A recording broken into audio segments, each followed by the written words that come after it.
Good morning, everyone. I'm Derek Miller, President and CEO of the Salt Lake Chamber. Thank you for joining us. As a statewide Chamber of Commerce with members in all 29 counties, our mission is to stand as the voice of business, support our members' success, and champion community prosperity. A few years ago, our mission led us to create the Utah Community Builders, a nonprofit foundation to engage the business community on important issues impacting Utahns and their families across the state. And today, we're here to share one more way that we're doing just that. The new guide, titled Family Friendly Workplaces, a guide for Utah business leaders, addresses the critical challenge of childcare and its impact on employers, families, and of course children. It also highlights the direct impact that this has on Utah's economy. We believe the private sector has a responsibility and can positively impact Utah's workforce by addressing the intersectionality between childcare, employee wellness, employee retention, and upward mobility. Utahns across the state, especially working parents, need business leaders who are willing to elevate corporate culture by taking a comprehensive approach to the child care challenge. This guide will be a helpful resource for Utah leaders in business, government, and across the community in advancing family-friendly workplace policies.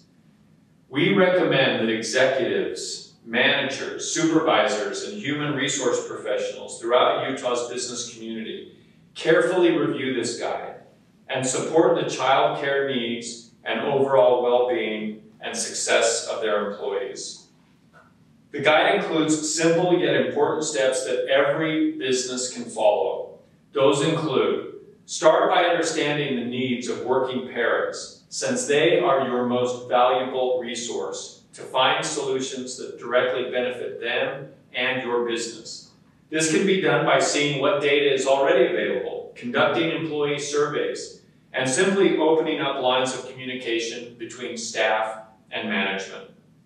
Second, recognize that you are not alone on this issue.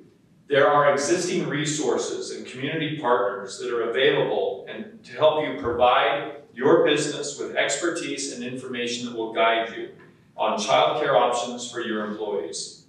Next, take small steps to get quick wins that will generate momentum and enthusiasm for meeting this challenge.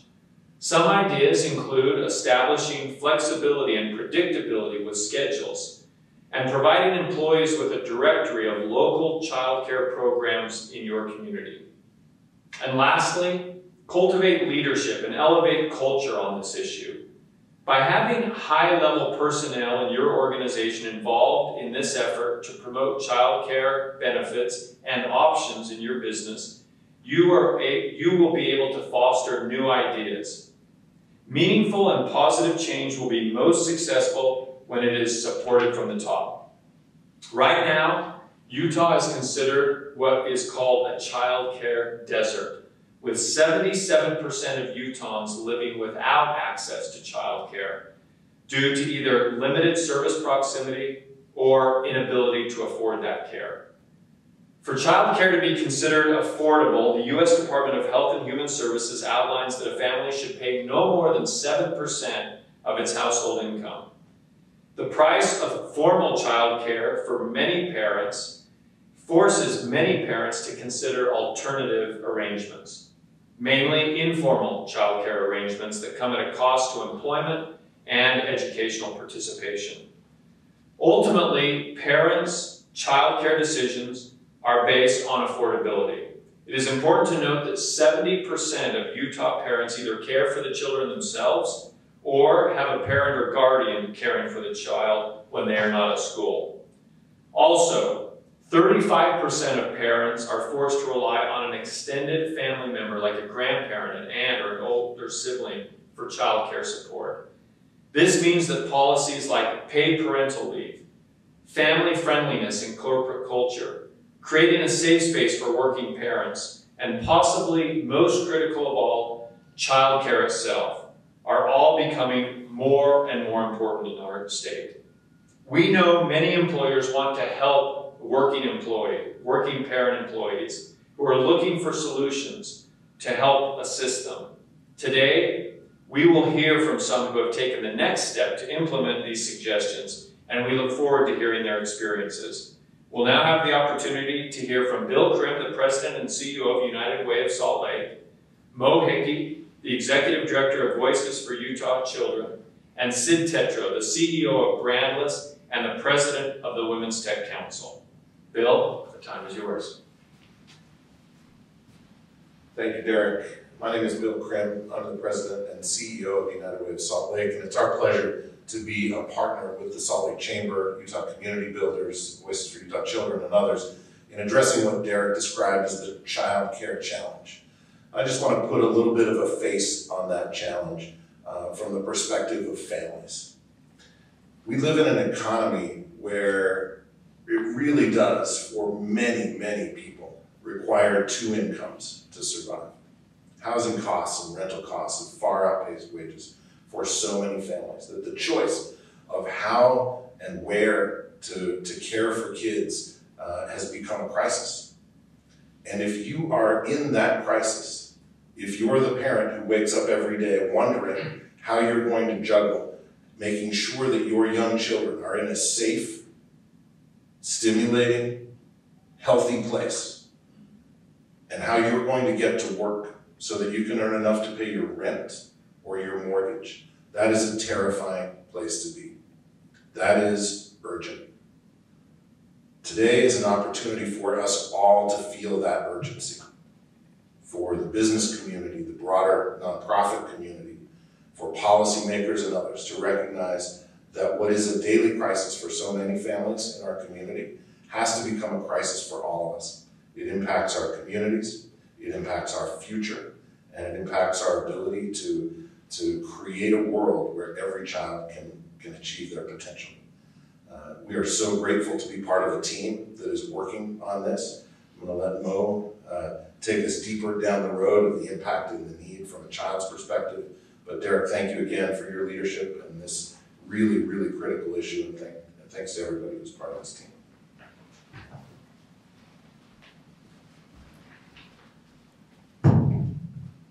Thanks, Bill, and thanks to the Chamber for elevating this issue and for all the partners that are here today. My name is Mo Hickey. I'm the Executive Director of Voices for Utah Children. We start out by asking, is it good for kids? And childcare, as it currently stands in Utah, is not good for kids. The early years in a child's life are critically important in terms of social, emotional, and cognitive development.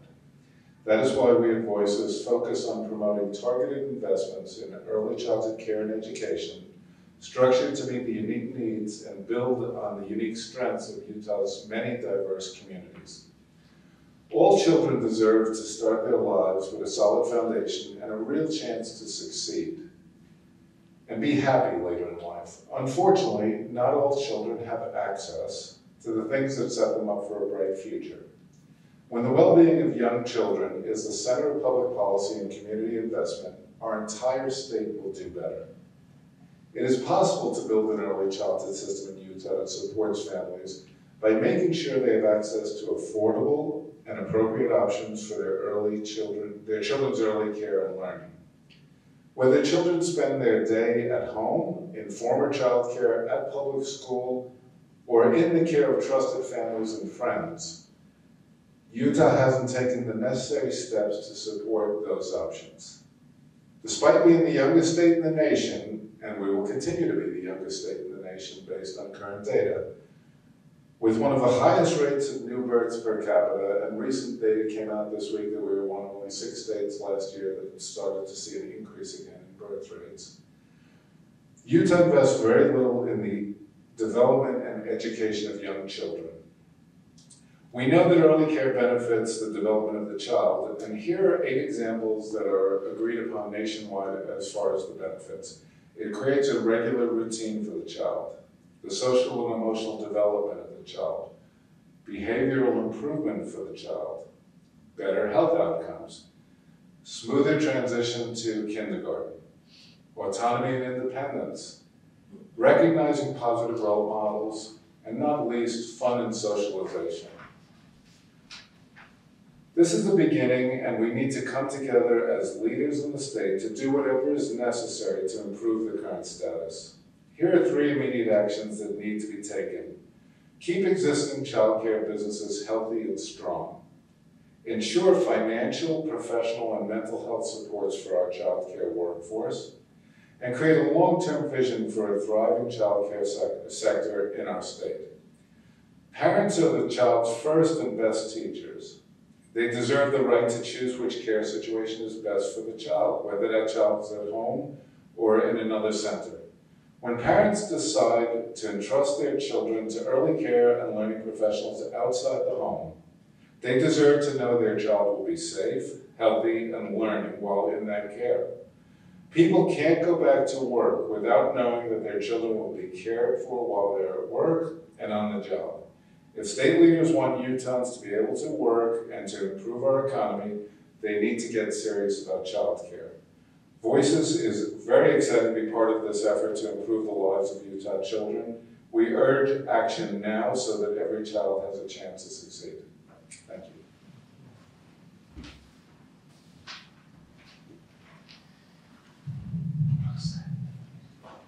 I'm grateful to be here. I'm Sydney Tetro, as mentioned, CEO of Brandless, and I'm also one of the co-founders and president of the Women Tech Council. And they asked me to talk a little bit about the perspective from the business side.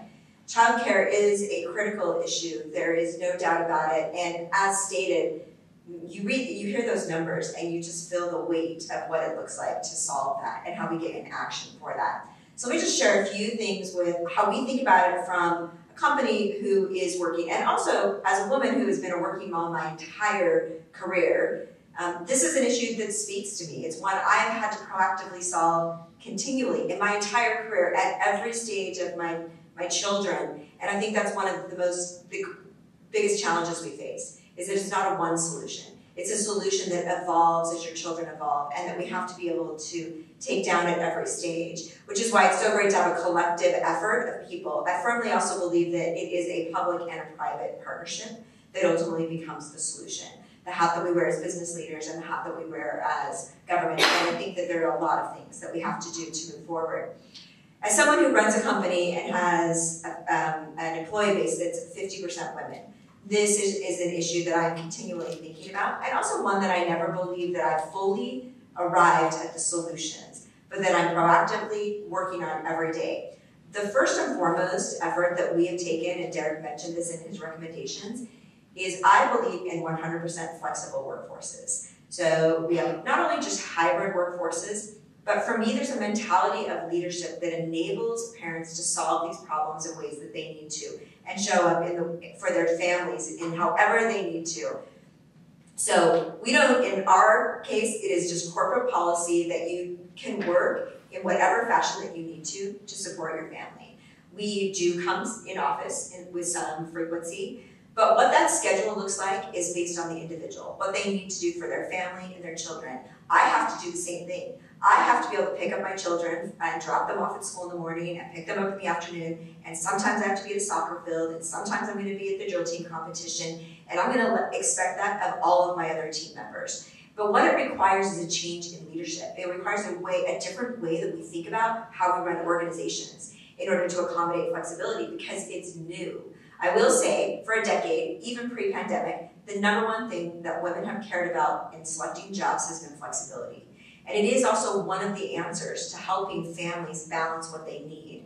We need to be able to hold people accountable, but let them do the things that they balance. So we have created a workforce. I actually tell my people, please do not come ask me permission to leave. Just tell me that you need to if you're going to step out, so that I know.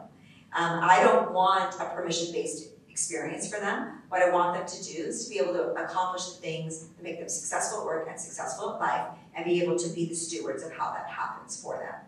We have also deployed and are continuing to expand our ideas around how do our flexible spending accounts also help families cover those needs of childcare, because that's another way that we can do that as business, and it really becomes family care, because we also have employees who have children but who have older parents and have all sorts of other needs that come at them. But I think first and foremost, it comes with the approach that leadership has on appreciating that talent is the thing that grows companies, and that you need policies that embrace the things that people need to be successful, and you can do that in your style. I also believe it's a massive change. I also understand that I'm in the minority of how that leadership gets approached inside of the business, but I think that we can do so many things as leaders, just even in our approach of our workforce. And then I think as we're doing this evolution with public and private policies, we have an opportunity as businesses to learn more and to find better ways in order to support those, to support the people who work for us.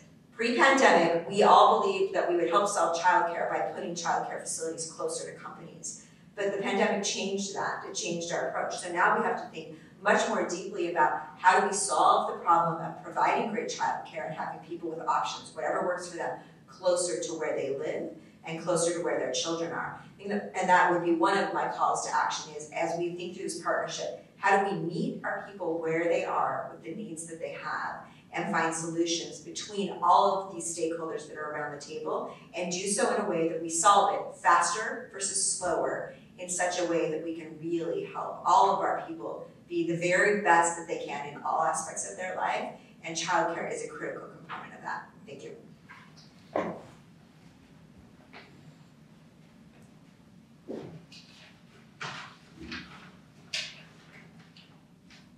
Thank you, Sid. Thank you for leading by example, and thank you for sharing your example. And thank you also, Bill and Mo, for what you and your organizations are doing to advocate on this important issue.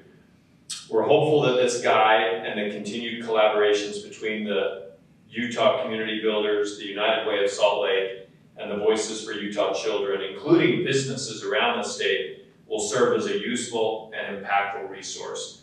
Everyone that is part of this effort wants to move the needle on the issue and contribute to employee satisfaction, and of course remove obstacles that are holding our potential back. This is the beginning of a push to provide insight for Utah business leaders and working families alike in finding innovative solutions to the child care challenge. Please continue to engage with us. We invite all Utah businesses to engage with us as we collaborate and implement these guidelines. Thanks everyone for joining us today.